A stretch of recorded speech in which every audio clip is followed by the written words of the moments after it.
Well, CBS Sports with a fantasy football article, interesting for us here because Tony Romo is a part of it. They talk about the 4 oldest quarterbacks in the NFL, the so-called over-the-hill quarterbacks. Is he still capable of putting up a big season, I think is really the question, and I don't know if he is. I think he's still very capable of putting together a winning season, but a winning season and a big statistical season, not necessarily the same thing. The headline here on CBS Sports, 2016 Fantasy Football Draft Prep Over-the-Hill Quarterbacks. And they take a look at all the quarterbacks here that essentially amount to 36 or older. Eli Manning, I guess, just misses out on it being 35. And they say you shouldn't rule out the older quarterbacks because some of them can still put up huge numbers. And in recent years, older quarterbacks have been quite good. Of the 10 best seasons for a quarterback aged 35 or older, 8 have happened in the past 4 seasons. So what do you think that is? It's becoming more of a passing-friendly league, and quarterbacks are staying around longer because there's huge money available and because, sports medicine is better. That's what I think. I also think there's a lot of systems that you get rid of the ball quickly. I mean, Tom Brady and I know Peyton Manning's career is over now, so he's not on the list. But a lot of their offense the last 5 years has been snap, look, get rid. And that's it. I mean, and so if you can do that, you don't have to have the greatest offensive line. If you can just get rid of the ball, and if you don't see it, it's not there, those guys would just get rid of it and take an incomplete pass and move on.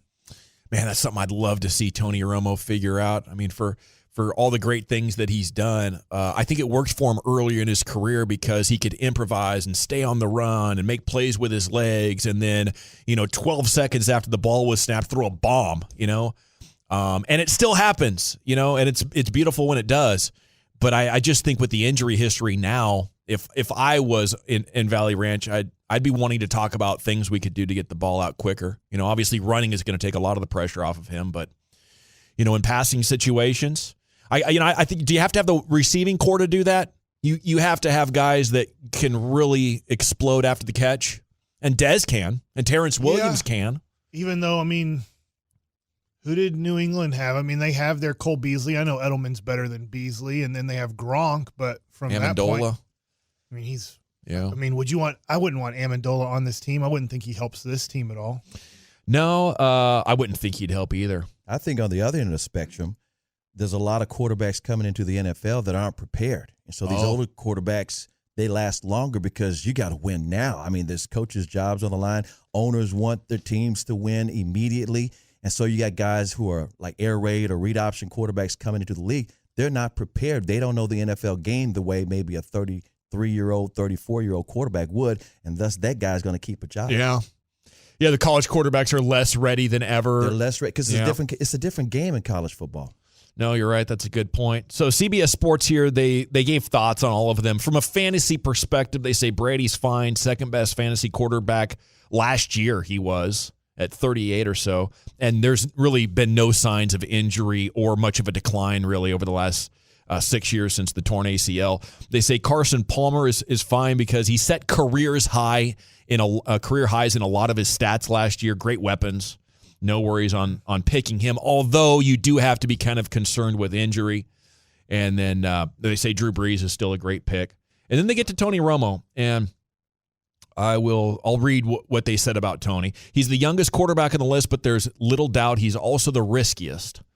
Tony Romo has broken his collarbone. The year before that, he suffered a herniated disc, while Romo has the lowest ADP in his class. Sorry, is that an advanced stat or some sort of fantasy football stat? He also clearly has the highest injury risk of any quarterback drafted amongst the top 10 quarterbacks. With Dez Bryant as his only dangerous weapon in the passing game and an offense built around running the ball, I would have to say no. Tony Romo has basically been Matt Ryan over the past 5 seasons with more injuries. Romo is in a tier of quarterbacks that border on a startable number 1. The problem is you have to take him 1 to 5 rounds higher than the other quarterbacks in the tier. I'd rather draft upside running backs and wide receivers and then take Matt Ryan later in the draft. Yeah, and I obviously we'd love to believe that Tony Romo is prolific. I think he could still be. But he makes a great point about Dez Bryant being the only great weapon that he has that he can go to and know that, a touchdown is possible. And then the age, The injuries, I think from a fantasy perspective, I don't think I'd want to touch him right now. And he's been one of the best fantasy quarterbacks in the NFL over the last decade. Yeah, I would say with him, the reason that I just don't think he can, even if the Cowboys go 12-4, that he really won't get consideration for MVP is his numbers will be low. This is a team out of the other three guys you named. They like to get up to the line of scrimmage and snap the ball. They want as many plays as possible in an NFL football game because they believe a lot of times our team is better than your team or our quarterback is better than your quarterback. Yeah, the Cowboys can believe our quarterback's better than your quarterback, but our defense is arguably the worst in the NFL. And so they have to run the clock down to 3, 2, 1, snap, hand the ball off. 6 yards, hopefully. 3, 2, 1, snap. Throw the ball to Beasley. We got a 6-yard game. First down. Great. Run the clock down again. Like, you can't accrue good numbers when you're just trying to run down the play clock every time you snap the football. And then we're one of the few teams left in the NFL that says we need to run the ball 50% of the time or more because our quarterback is so fragile that if he does take 4 or 5 hits a game, it could be the hit that ends his career, ends his season. By the way, Gavin, G-Bag Nationals got your back on this. They said that ADP term stands for average draft position, and that's a fantasy term. Yeah, I mean, it makes sense. I really think the Cowboys missed an opportunity in the draft to take Sterling Shepard or Michael Thomas from Ohio State and give the kind of weapon, whether it be massive speed or great route running and traditional wide receiver skills, as in the case of Shepard. I think that's going to be one they'll regret. I hope we're so wrong on that, because if we're so wrong, that means Jalen Smith is an awesome player 2-3 years down the road. But, God, it just looks horrible right now. Yeah, I mean, they probably looked at it like, man, we have to start rebuilding this defense. And we took offense with the first pick. But, even if you wanted to do that, the UCLA linebacker who's been fully active in the Jaguars, I mean, if you Miles Jack. Yeah, Miles Jack. What did I say? Jack Miles? Like that? No, you didn't say his name at all. Oh, okay. You go. Yeah, if you want to take defense, I think that's fine, and I totally get it. But, if you're going to fault one or the other, I would rather have a guy that is going to play now and could get hurt down the road, might need microfracture down the road, than a guy that can't play now. Hopefully Tony can make it 4 more years. I think 2 is fair. And that's what I'd be planning and building around. So I look at it like, man, we for sure have 2 more good chances with Tony Romo. Let's not do anything to screw that up. And let's do everything we can to maximize. But between that pick and how they essentially sat out free agency again, I don't know that they're in go for it mode. To me, it looks like, well, let's make sure we never get too bad mode. We're going to be pretty good and relevant and competitive as long as Tony Romo is here.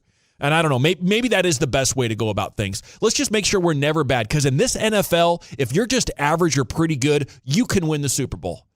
So if we just hang out and make sure we don't do anything that's going to slit our throat in the future, to make sure we don't go through those 3 in a row 5-11 seasons again, then that's what's going to give us, number one, the best business platform, the best PR marketing platform for the star, and it'll give us a chance eventually. Things will fall into our lap as long as we can stay in the mix year in and year out. I don't know. I'm more of a gambler. I like taking risks. I like the feeling of going all in, and NFL teams do it 2 different ways. But, for me, I would have a really hard time looking around the room and saying, you kidding me? We're going into a year, one of Tony Romo's final 2, with 1 wide receiver that can really dominate. And that's it for our passing game. We love Jason Witten and everything he's done, but he's a limited player. And Cole Beasley is great on 3rd and 2, but on 3rd and 7 and longer, you're not gonna want to throw him the ball, because if the chances of him beating multiple players and making a play just aren't as good. So to me, if I was in that place, I'd say, guys, we really screwed up this offseason. Is that too strong? Is that too strong a criticism? And they tell you, Jerry, sit over in that corner. We got this, man.